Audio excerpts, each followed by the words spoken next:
हर हर महादेव दोस्तों। दिल्ली की ठंडी शाम थी। आसमान में बादल छाए हुए थे और हल्की हल्की बारिश हो रही थी। अनन्या अपनी छोटी सी नौकरी से लौट रही थी। उसके पिता अस्पताल में भर्ती थे और इलाज के लिए लाखों रुपए की ज़रूरत थी। घर पहुंचते ही डॉक्टर का फ़ोन आया। मिस अनन्या, अगर अगले 10 दिनों में ऑपरेशन नहीं हुआ तो मरीज़ की हालत बिगड़ सकती है। फ़ोन कटते ही अनन्या की आंखों में आंसू भर आए। मैं इतने पैसे कहाँ से लाऊं? वह खुद से बुदबुदाई। उसी रात उसकी सबसे अच्छी दोस्त रिया उसने मिलने आई। अनन्या, मेरे ऑफिस के मालिक आर्यन मल्होत्रा किसी लड़की की तलाश में है। क्यों? उन्हें 1 साल के लिए शादी करनी है। अनन्या हैरान रह गई। क्या मजाक कर रही हो? रिया ने गंभीर स्वर में कहा। यह मजाक नहीं है, यह एक समझौता है। बदले में वे तुम्हें 50 लाख रुपए देंगे। अनन्या के पैरों तले जमीन खिसक गई। एक अजनबी आदमी से शादी, लेकिन पिता की जान भी बचानी थी। पूरी रात वह सो नहीं पाई।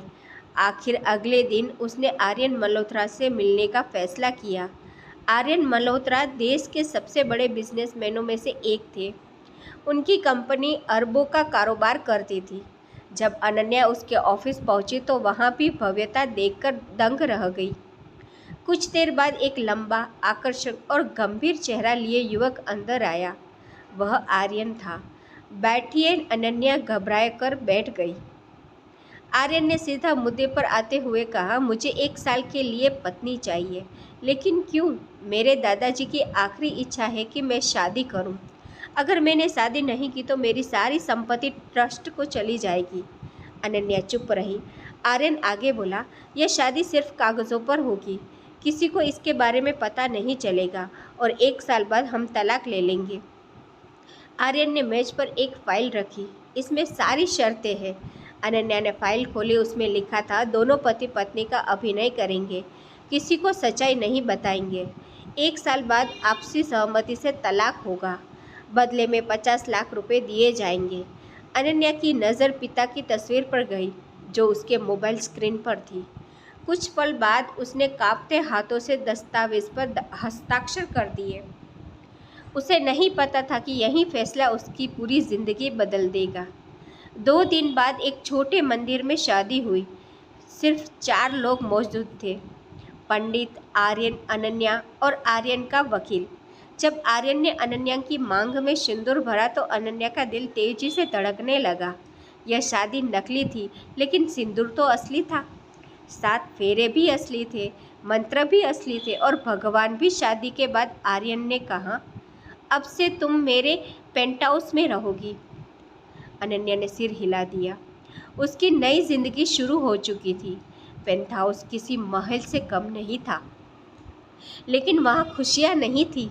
आर्यन हमेशा काम में व्यस्त रहता, सुबह निकलता और देर रात लौटता। दोनों के बीच केवल औपचारिकता बातें होती।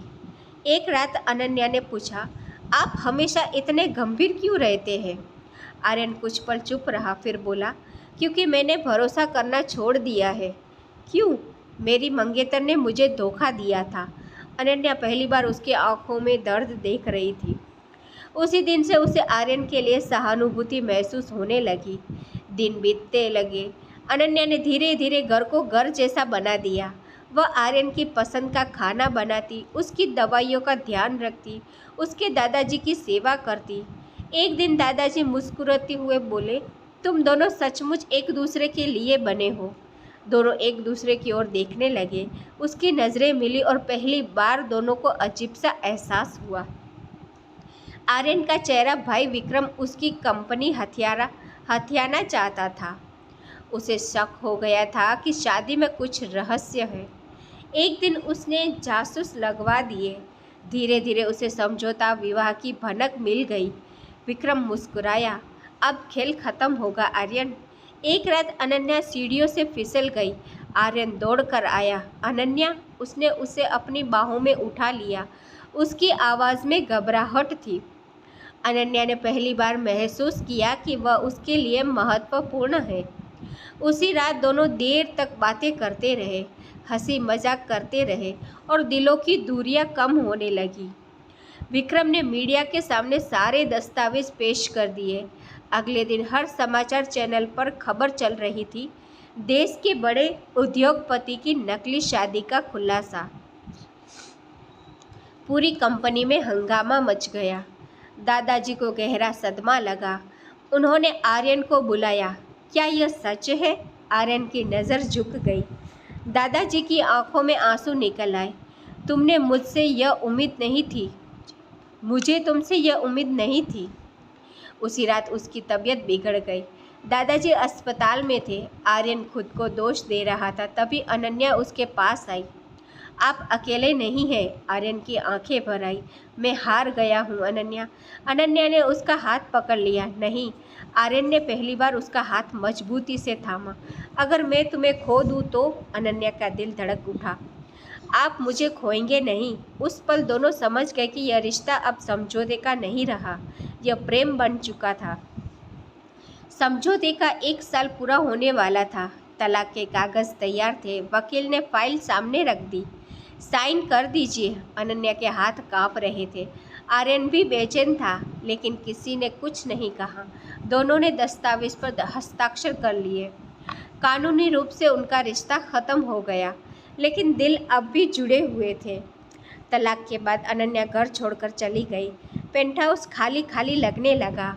आर्यन को हर जगह उसकी याद आती। किचन में, बालकनी में, डाइनिंग टेबल पर, हर जगह उधर अनन्या भी हर रात रोती थी। लेकिन दोनों अपने दिल की बात कहने से डर रहे थे। 6 महीने बाद आर्यन को पता चला कि अनन्या की शादी तय हो गई है। यह सुनते ही उसका दिल टूट गया। वह तुरंत उसके घर पहुंचा। अनन्या दुल्हन के कपड़ों की खरीदारी कर रही थी। आर्यन ने कहा, मुझे तुमसे बात करनी है। कहिए। आर्यन की आंखें नम थी। मैं तुमसे प्यार करता हूँ। अनन्या स्तब्ध रह गई। क्या मैंने बहुत देर कर दी? लेकिन सच यही है। अनन्या की आंखों से आंसू बह निकले। मैं भी आपसे प्यार करती हूँ। आर्यन ने हैरानी से पूछा, तो फिर शादी? अनन्या मुस्कुराई। मेरी नहीं, मेरी दोस्त की शादी है। आर्यन अवाक रह गया। कुछ क्षण बाद दोनों हंस पड़े। कुछ महीनों बाद पूरे रीति रिवाजों से दोनों की दोबारा शादी हुई। इस बार कोई समझौता नहीं था, कोई शर्त नहीं थी, कोई समय सीमा नहीं थी, सिर्फ प्रेम था। मंडप में बैठे आर्यन ने अनन्या का हाथ थामते हुए कहा, पहली शादी मजबूरी थी। अनन्या मुस्कुराई। और दूसरी? आर्यन बोला, यह मेरी जिंदगी का सबसे खूबसूरत फैसला है। अग्नि के 7 फेरों के साथ दोनों ने हमेशा साथ रहने का वचन लिया। जिस रिश्ते की शुरुआत एक गुप्त समझौते से हुई थी, वह सच्चे प्रेम की अमर कहानी बन गया। वीडियो पसंद आए तो लाइक करें, अपनी राय कमेंट में बताएं और ऐसे ही दिल छू देने वाली कहानियों के लिए चैनल को सब्सक्राइब करें। Thank you for watching.